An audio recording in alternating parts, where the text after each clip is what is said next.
Now the Three Martini Lunch with Greg Corombos and Jim Geraghty.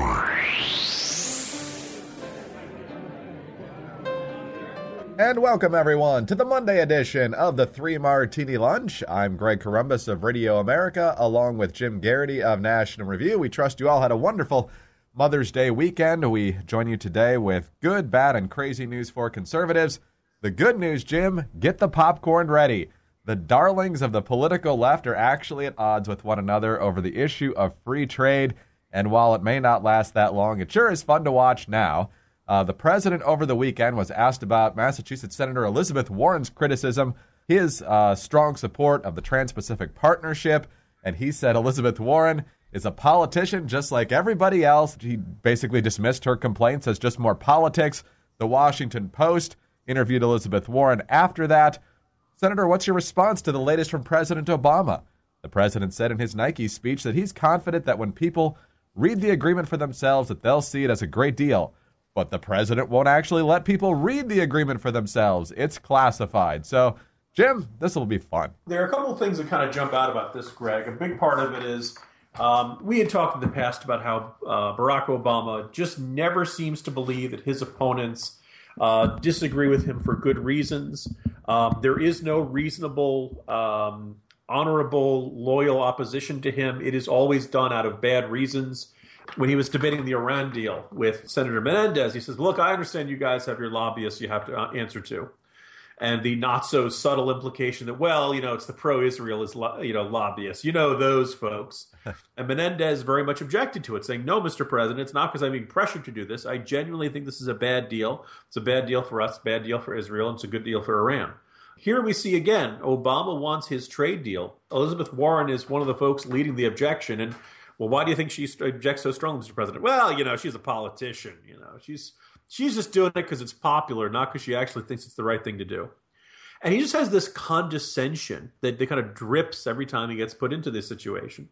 There's something kind of very strange about this, in that if he really thinks that Elizabeth Warren would oppose something that is a good deal because she's popular, well, that kind of undoes all the praise he's said for her in the past, doesn't it, Greg? Yes. Basically saying she's unprincipled, that she's craven, that she will do things that are wrong as long as they help her with her popularity. That's actually a really tough thing to say to her.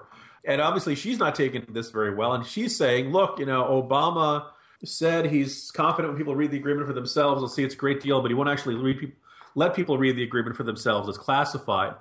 Elizabeth Warren, if you really believe that, and by the way, my understanding is that she's accurate in that description, how can you think so well of Obama? That basically this is a guy who's saying, trust me, I expect you to approve a deal sight unseen. And how could you not think of him as being, ludicrously arrogant and elitist and not trusting the people and things like that? In fact, dishonest. If you're going to say, well, just read the deal when he won't let you actually read the deal. So on the one hand, look, Democrats always seem to patch up their differences and work together to beat our brains in. But you kind of wish people would actually think through what they're saying here. Obama thinks that Warren's a craven politician, and she thinks that he's dishonest. If they really both believe that, there should be some lasting consequences for all this. Well, you would think so. Of course, they both have the larger goal of pushing wealth redistribution and all sorts of other major liberal causes, government expansion, and that sort of thing. So I don't know that this will be the one issue that breaks up this beautiful friendship on the far left. But, it's just fun to watch the spat happen when it does. But whether this goes any deeper could be interesting, since, of course, the rumors are still out there that she at least was the administration's preferred choice to take a late stab at the presidential nomination instead of Hillary. So we'll see if that actually continues to happen, and if it does, whether she still has their blessing. But on to the bad martini now. And as we explained last week, we like Dr. Ben Carson. He has a fabulous personal story, but he is the source of our bad martini this week. And it all goes back, Jim, to one of the many reasons why a lot of people, especially you, hate the Iowa caucuses. In addition to that state always getting an outsized influence in the race and many different, the caucus process, how much barbecue people eat at the straw poll being a key factor as to whether you stay in the race months before the caucuses. And the other thing, of course, is the genuflecting at the altar of ethanol. Ben Carson is the latest to do this, and this is from the Des Moines Register, as reported by Jazz Shaw over at Hot Air, who really is upset about this. He says, Carson, in his first speech in the state as a candidate, was asked by a voter about the renewable fuel standard, the federal mandate that fuel refiners blend a certain volume of ethanol and biodiesel into their gasoline and diesel supplies. Quote, I don't particularly like the idea of government subsidies for anything because it interferes with the natural free market, Carsons said, according to the Des Moines Register. Great. Therefore, I would probably be in favor of taking that $4 billion a year we spend on oil subsidies and using that in new fueling stations for 30% ethanol blends, he added. And Jaschow says, first of all, it's completely hypocritical on subsidies in general. He is also very upset about the 30% ethanol blend when we're already fighting over 15. So, Jim, I don't know if this is a rookie mistake, just the seduction of the ethanol mandate in Iowa or what it is, but not fun to see Ben Carson making that step right now. This is what makes him such a baffling candidate, because you can't say Ben Carson is stupid. The man is brilliant. If God forbid something ever happens to one of my boys and they need a surgeon, he's the first guy I'm going to. He is indisputably a smart guy. And yet, he'll do this interview and he'll say, I don't like the idea of government subsidies interfering with the free market. That's why I want to take this money from this industry and give it to that money to that industry. Wait a second. Do you not see the contradiction between what you said a minute ago and what you're saying now? And that's even separate from, all the problems that come with ethanol and whether it really makes sense for us to be taking things that we ordinarily eat and putting it into our fuel for our cars and things like that. It's again, the only thing you can take from this is that he really wants to win the Iowa caucuses, and so he's willing to say that. I am very strongly in favor of the free market, except when it might cost me votes. And then I will support subsidies. And that's just not, I think there are a lot of conservatives who are tired of that. And they should be. It happens all the time in Iowa, and it's just a bad policy all the way around. Free market, that was the right answer. It's always when you keep going with an answer that you should have just stopped when you were ahead. But on to the crazy Martini now. And we talk about Mark Halperin from time to time. He, of course, wrote Game Change, and he's featured prominently on MSNBC. He also does some work for Bloomberg, and he was interviewing Texas Senator and presidential candidate Ted Cruz, and decided it was really important to determine if Cruz was a bona fide Cuban in his upbringing. And so this awkward combination of quotes played out. This was edited and seen on the Hot Air site. When you filled out your application to Princeton, to Harvard Law School, did you list yourself as an Hispanic? Oh, sure. I've listed myself as Cuban American. That's my heritage and my background. Okay. In the following categories, whether you have an affinity for or a connection to anything part of your Cuban past. You got a favorite Cuban food, Cuban dish? Oh, I grew up eating Cuban food all the time. What's your my favorite grandparents, dish? Picadillo. All right. Favorite? You like Cuban music? Do you have a favorite Cuban singer?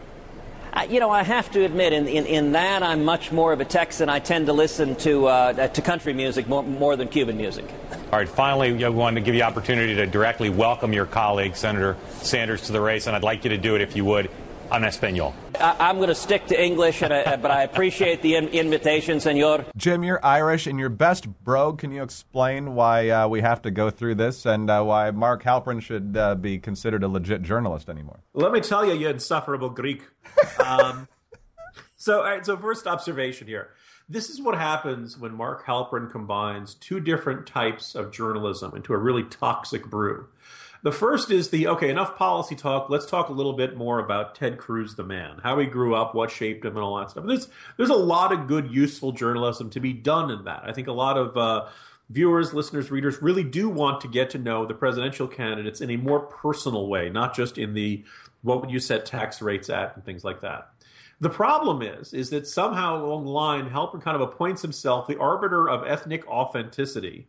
And that he decides he's going to start, saying, well, you say you're Cuban American, but what Cuban American foods do you eat? And what Cuban American music do you listen to? And exactly how long should you cook a plantain? And it just comes across as smug and insufferable and insulting. It's not like a tough question. It's just a smug and insufferable one. It's one that kind of says, you say you speak Spanish, then answer it en español, which really should be en español. Yeah. Ruben Navarrete was a columnist who observed that Julian Castro and his twin brother, neither one of them speaks Spanish particularly well. Someone had just emailed me a little while ago and said, has anyone asked Sonia Sotomayor about her ability to speak Spanish? Right? I mean, was there any, well, she's not authentic enough. It's only the Republican who gets, subject to this, well, you say you're a member of an ethnic group, but let's see if you're really one of them. And the idea that Halperin or anybody else is in a position to make a ruling on that is just smug and obnoxious and I think very toxic to American politics. What makes it our crazy martini is not just the questions. Conservative world and conservative media has blown up about this and said, what the heck was going on in this interview? What was wrong with him? I haven't seen a lot of mainstream media, other than Navarrete and a few other folks, saying, this really was kind of condescending and not edifying, not useful, and in fact kind of ridiculous. Jim, this might be taking it too far. I'll get your reaction to this, but I think a lot of people, certainly on the right, would look at this and go, this is just part and parcel. We haven't had a Hispanic president yet, but every time there's a prominent black conservative, you go back to Clarence Thomas, there's a prominent conservative woman, Sarah Palin, now a prominent Hispanic Republican running for high office. The media is going to try and tear them down because they're not the right type of whatever demographic we're talking about. Do you think that's at play here? Oh, absolutely. And what it is that, and I think there was Jonathan Tobin, I quoted him in the Morning Jolt, he said, look, ultimately to the left, whether or not you are, your authenticity really relates to how much you agree with them. And if you don't agree with them, they will find a way to say that you are not authentic. They're going to say Ben Carson isn't an authentic African-American, even though I think that's a silly and inane thing to say. They're going to say Carly Fiorina isn't an authentic woman, where I think that's kind of a ludicrous thing to say. And I think you just kind of go down the list. And every person in the Republican Party who is not a straight white male, they're going to find some way to say, well, they're not really representative of their groups, because if it is, then it means that the whole racist, xenophobic, homophobic sneer that they've been throwing at the Republican Party for years isn't accurate. And that it isn't, people aren't supposed to be seen as these, well, you have this race or sex or something like that, and thus you must be in this party or that party. It's toxic thinking, and we like to push back against it, but Halperin has no problem, pushing the rock in that direction. Yeah, the fangs definitely come out on those types of candidates. I mean, they come out on all conservatives, but it seems to be especially noticeable and especially egregious when those types of candidates come out. So, weird start to the week, but we wouldn't have it any other way. Jim, talk to you tomorrow. See you tomorrow. Jim Geraghty of National Review. I'm Greg Corombos of Radio America. Thanks for being with us today, and tune in again on Tuesday for the next 3 Martini Lunch.